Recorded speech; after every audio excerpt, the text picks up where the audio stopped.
Hello, everybody. Welcome back to Villanova Sports Talk. David Szczepanski, and I have the honor today to be talking with Villanova women's basketball head coach Denise Dillon. Coach Dillon, how are you doing today? Great, David. Thanks for having me. Thank you so much for joining me. So I want to get started. How did the off-season workouts go, and also now the preseason workouts? And what is the team looking to focus the most on heading into Sunday's season opener? Yeah, it's here. The season is upon us. It was a great off season. I mean, getting this group together in the summer, getting a chance to know each other on and off the court.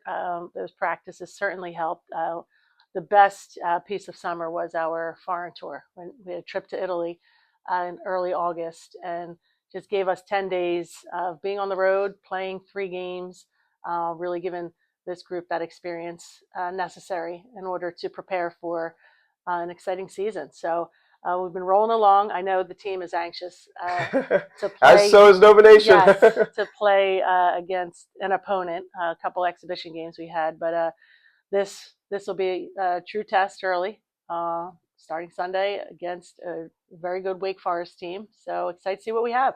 Yeah, and excited too to follow that journey throughout the summer in Italy as well. And so I know you talked about leadership chemistry. What would you say was the biggest thing that the team learned from that trip to Italy? I think just again how much they had in common. You know how great they are. Obviously, the commonality of being basketball players and their love and passion for the game, but just learning about each other off the court. And I think that always carries on to the floor when you have a special connection and chemistry. And when you don't have to work too hard to build that, you can really just focus in on team play. What we're about here, our execution on both ends of the floor, so bringing it all together. That's awesome. So I want to talk a little bit more about last year before we fully transition to this season. Lucy Olson, one of your leading scorers, your leading scorer, one of the best scorers in college basketball, best players last year in college basketball, averaged more than 23 points per game. How much did Lucy bring to this team, obviously transferring to Iowa in the offseason, and how much will she be missed? Yeah, well, I think it just shows about the growth and development of our program and what we put into our players. You saw Lucy in her early years came in, made an impact as a freshman, then just growing within her game and increasing in scoring and assist on all levels, what you want. So that's what we're about, continue to develop our players and wanting the best for them and getting the most out of them while they're here. So you just make that next leap, whether it's to graduation or transfer, as to the ones you have, and continue to work with them and, see who that next top scorer is. And excited to, of course, still rooting for Lucy. I mean, such a great face here at Villanova University. And, just talk a little bit more. I mean, you lost a lot of players this year in the transfer portal, mainly Christina Dulce, Lucy Olson, 2 of your top scorers. Dulce, one of your top rebounders. Were them leaving kind of a surprise to this program, a shock, would you say? I think at this day and age, nothing is too surprising in college athletics. So it's making those adjustments and rolling along and finding who's next and who wants to be committed to their program and Villanova University, and making the most for them and for the program in general. That's great. Looking forward to see the players get ready for Sunday, of course, against Wake Forest. And we'll have coverage for you on WXVU, 1:30 p.m. pregame show, and then 2 p.m. tip-off from the Fin. And one more question about last year. Obviously the NIT, the WBIT, as it's called, first season last year.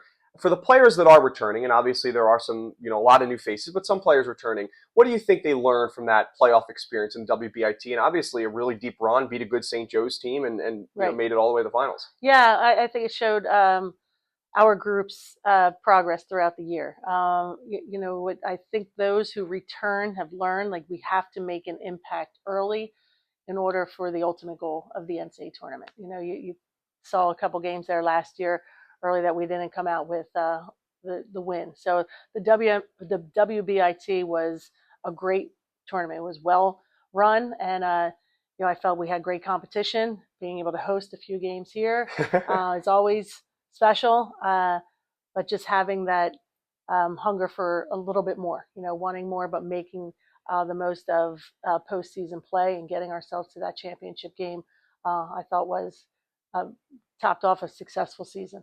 Yeah, that's great. Such a great atmosphere too down the stretch. I remember the game against DePaul where Olsen had the Hmm. game winner at the end of last season, then transitioning to the WBIT. I mean, really, you could feel the atmosphere and the love for the team at the Finn, which was really cool. Yeah, absolutely. I mean, we got the support that we've gotten here, and obviously, you put a good product out there. People want to come and watch. But the game itself, here, our community has been on point. You know, we broke our own record of season ticket sales. So excited to get everyone in here starting on Sunday. That's great, and it's crazy that it's already November too. It just seems Right? crazy how quickly we've turned the calendar. Villanova's offense averaged about 64 points, 65 points Hmm. per game last season. Without Olsen, how do you expect to generate more offense this year? Yeah, I think with more scoring threats, and that's what you want. You know, we run a continuity offense. You know, read and react. So the ball's moving, the players are moving, and when you have that kind of action, the ball being distributed, and everyone being a threat and an option out on the floor. So when you have scores in different areas, I think that certainly helps generate more offense, and that's what we're certainly looking for. 3-point threats out there. Definitely playing some inside outside game. But I think if we get started with some hot shooting, you're going to just feel that confidence, and it carries over onto both ends of the floor. And you could feel it even last year. Caitlin Oriole, too, Hmm. from behind the arc and trying to just get those shots falling when Villanova was going through some scoring droughts last year. I want to talk about Maddie Weber, now Hmm. a sophomore here at Villanova. Really good freshman year, around 7, 8 points per game. What has impressed you the most about Maddie's game, and how happy and excited are you for her to kind of take that now next step, hopefully this season? Exactly, and that's what you want to see. You know, a player coming in as a freshman, getting that opportunity to play, and impact, moved into a starting role for us last year, and then just the want to be better, and that's what we have felt with Maddie in the off season. Just work in different areas of her game, ball handling, you know, creating shots for herself and her teammates. I think that distributing the ball has been a great step for her because it opens things up a little bit more instead of feeling that pressure. And then on the defensive end, just her buy-in to what it takes to guard at this level. You know, perimeter players wanting to go up against the best on the other of our opponents, and Maddie's really taken that step. You know, I want to see it. It's a step right now, but I'm seeing it as the season goes on. You'll see a leap in her game. Yeah, excited to watch her sophomore season. Down the stretch a little bit, she did struggle. Do you think that was more of her kind of first year Big East basketball, tough competition, and kind of freshman year getting used to things? I think again, just getting used to all of it. You mentioned, you know, with the opponent, what you're going up against night in and night out. It's not just, you know, 1 or 2 games. It is, you know, 29 games on that schedule, and everyone is going to be a battle.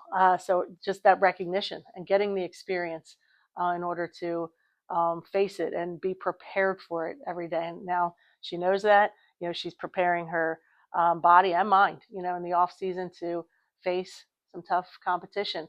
The other, you know, unfortunately, just some nagging injuries she had last year that now have been taken care of, and back on the floor full time. Yeah, excited to see her and the Cats get ready for Sunday. I want to talk about a big transfer you had come to your program, Brona Power Hmm. Cassidy, coming over from Holy Cross, 16 points per game last year, 40% from behind the arc. How excited are you to have her in this Villanova program, and what impresses you the most about her and kind of led to recruiting her in the transfer Yeah. portal? Well, just as I had talked about, what we're looking for from the team. You know, that 3-point shot is so deadly. So bringing Brona in with her experience that she has, with the winning mentality. I mean, 2 Patriot League championships. She knows what it takes to win, and I think her leadership has certainly helped. Just guiding.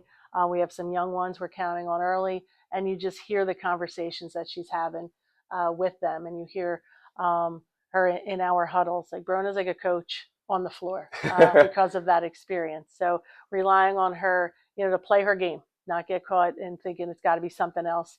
Now that she's here at Villanova, we wanted Brona for who she is and what she's capable of doing. That's what we want to see on the floor. That's great.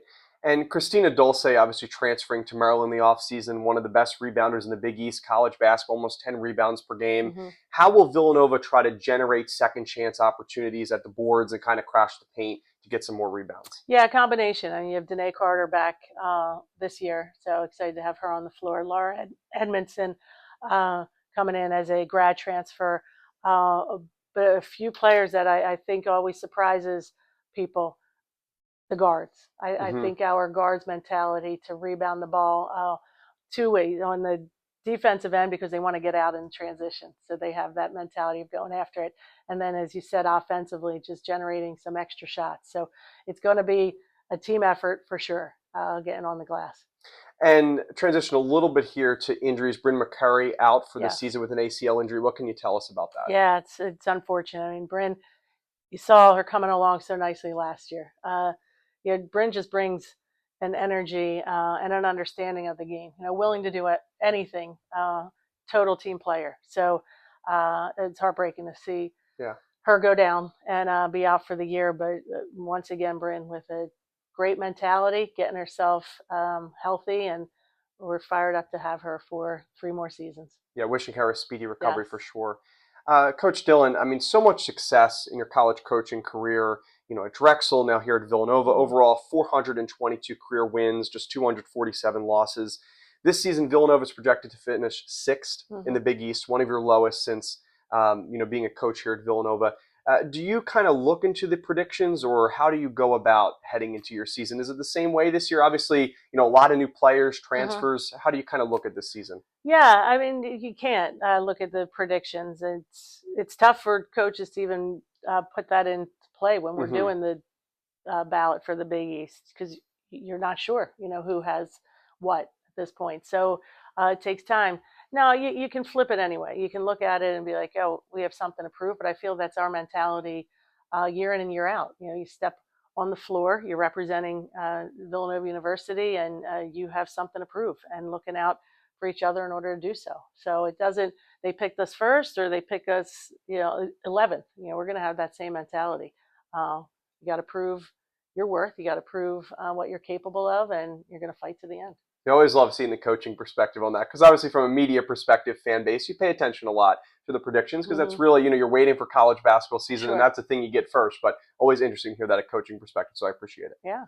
And want to talk now about the women's basketball Philly Big Five. Mm-hmm. First classic ever. The men's had their first last Yes. year. This will be their second, but it will alternate venues. Villanova, the Finneran Pavilion, is selected as the first venue for the first ever women's Philly Big Five Classic. Having coached at Drexel and now at Villanova, 2 Philly Big Five schools, how excited are you to see the future of Philadelphia Big Five women's basketball? Well, I think it's great, and I appreciate just the media attention Yes. that it's receiving. And you're an avid Philadelphia sports fan, so Yes, I am. yeah, you'll pump it up more than most, and that's what we need just to generate that excitement again. I think just the rivalry of the Philly teams has been strong from day one, and we recognize it as being a former player playing in the Big Five. We knew we marked that on our calendar, the games that we were going up against our city foes, and it certainly doesn't change